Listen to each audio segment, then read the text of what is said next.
kasus yang pertama yang berjudul Teman Tapi Bully. Saat bersenda gurau di depan ruang sanggar pramuka, Ilham bermaksud bercanda dengan berkata, "Coba lihat Jini yang kurus." Dan rim yang dipakainya kelihatan kecil. Namun Jini menanggapi berbeda dan membelas. "Iya, memang saya kecil, terus kenapa?" Ilham tertawa dan hanya bercanda. Tapi Jini terlanjur tersinggung dan bertanya, "Mau kamu apa?" "Tidak ada, hanya bercanda," jawab Ilham. Jini ketus berkata, "Makanya jangan membuli. Lihat badan kamu, sudah sempurnakah?" Saat guru melerai, Jini masih berkilah. "Ini Pak, dia yang suka membuli saya." Meminta Ilham tenang, akhirnya Pak Arif mengajak Jini ke suatu tempat yang bisa menetralkan. Kasus 1 dengan judul Teman Tapi Bully.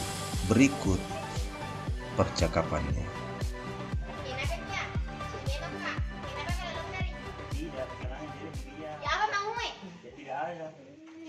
Tidak ada makanya jangan kau selalu membuli dia padamu. Sempurna kok. Apa ini? Ini bapak nak bully dia. Nak bilang ini kecil. Kenapa tak kecil kak? Sudah. Kamu tenang dulu ah. Coba kamu ikut saya ke sini. Iya pak. Coba ke sini. Iya. Kenapa kita tadi itu dengan teman karena? Nah, begini pak, nak bully kak. Apa dia bilang? Nah komentar sedikitku nak bilang enggak kan ini yang kapal yang melawan maka pak. Pastinya kamu punya alasan kenapa kamu berbuat seperti itu. Apa alasannya? Alasan karena pertama saya dikatakan begitu di depan orang banyak, teman-teman saya ada.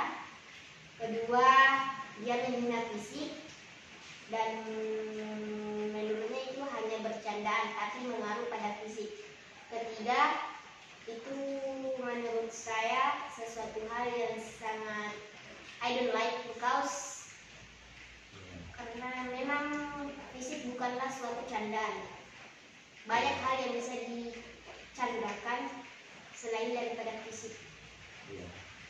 Kamu harusnya berbangga karena kamu juga sudah mampu melakukan pembelaan diri pada saat ada perlakuan-perlakuan seperti itu. Jini, apakah tindakan tadi itu sesuai dengan keyakinan sekolah kita? Karena sekolah kita ini kan sudah ada kebiasaan-kebiasaan yang baik. Apakah itu masuk dalam kebiasaan yang baik atau bagaimana? Siap tidak? Seperti apa kira-kira yang sebaiknya kamu lakukan? Mungkin pada saat saya diperlakukan seperti itu, saya mungkin harus bisa menahan diri untuk lebih sabar dan mengontrol diri agar tidak lebih emosi dan lebih arogan dan mengambil tindakan untuk langsung memukul teman. Iya. Ya, jadi nanti Jini akan berusaha untuk lebih mengontrol diri, ya. Tetapi kita harus mampu melakukan hal yang lebih baik lagi. Ya, saya kira cukup. Kasus kedua, berkata kasar di medsos. Kekecewaan Jini saat tidak dilibatkan dalam kegiatan penanaman mangrove membuat gelombang protes di grup WA kegiatan, sehingga membuat tersulut bagi teman-temannya di pramuka, utamanya Ketua Dewan Putri Siva. Jini adalah ketua OSIS yang juga menjabat pemangku adat di pramuka, tapi dalam kegiatan penanaman mangrove ini, dia tidak terdapat di dalam list nama peserta. Maka bergejolaklah di grup WA pramuka. Kenapa saya tidak diajak ikut? Padahal kita semua adalah letting di pramuka. Padahal tanpa disadarinya, ternyata namanya yang mewakili OSIS, namun tanpa sepengetahuannya. Sebab Ibu Dharma selaku koordinator kegiatan belum menyampaikan kepada Jini. Saya kan juga pernah salah. Makanya dengan menemukan kesalahan tersebut lalu diperbaiki itu menjadi lebih baik. Nah, sekarang jadi tadi itu kan ada masalah mengeluarkan kata-kata yang kurang baik. Itu kan dalam bentuk kekerasan, ya kan? itu alamiah. Jadi bukannya kita mau mencari siapa yang salah, siapa yang benar, bukan sama sekali. Kita di sini untuk mencari apa hal yang lebih baik untuk kita lakukan. Gini, apa alasannya sampai perlu mengeluarkan kata-kata yang kurang baik? Oh, kurang percaya. Ya. Alasan bagaimana, Pak? Dan sakit hati pada teman seangkatan karena lebih memilih junior daripada senior sendiri. Itu salah satu. Iya. Itu alamiah, itu normal saja, seperti itu kan, manusiawi, karena kita ini manusia biasa dan kita juga mau ikut Tapi tidak ada nada juga sih, Pak.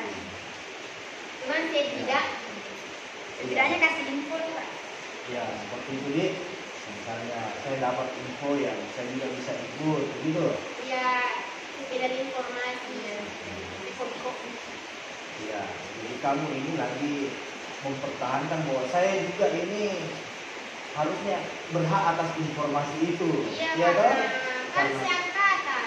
Ya, kita semua seangkatan. Nah, dari peristiwa itu akhirnya kamu merespon mengeluarkan kata-kata yang seakan-akan kasar. Saya tahu pasti kamu bisa lakukan hal yang lebih baik dari itu, ya kan? Tapi itu adalah responnya. Sekarang kira-kira apa yang akan kamu lakukan seandainya kamu tidak merespon seperti itu? Ada pasti cara yang lebih baik menurut kamu. Bagaimana kira-kira?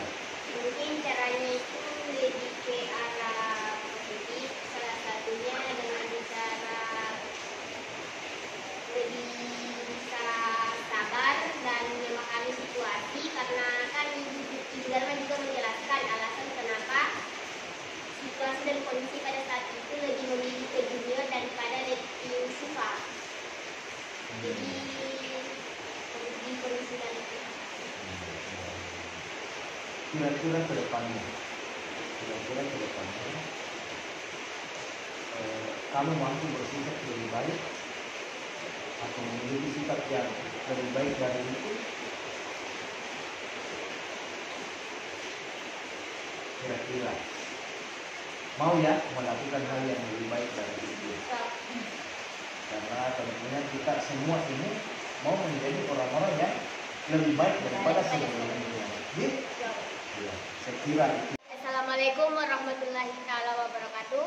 Pada kegiatan yang saya lakukan dengan pembina pramuka saya mengenai masalah-masalah yang telah saya alami pada hari-hari sebelumnya, menurut saya itu adalah sebuah arah untuk menyelesaikan solusi. Karena kenapa pada saat hari-hari sebelumnya saya adalah bersifat arogan, lebih memilih berpikir pendek daripada menyelesaikan dan mencari solusi. Dan sekarang saya mendapat pengarahan dan arahan dari pembina saya, dan menurut saya bahwa menahan diri untuk tidak bersikap arogan dan emosional itu sangatlah penting dan berdampak baik pada diri sendiri, karena dampaknya bukan hanya pada diri kita sendiri melainkan pada orang yang akan kita temui pada masa mendatang. Selain dampaknya akan melukai, dan kita juga akan bisa bermusuhan pada orang tersebut. Sekian dari saya, wabillahi taufiq wal hidayah. Wassalamualaikum warahmatullahi wabarakatuh.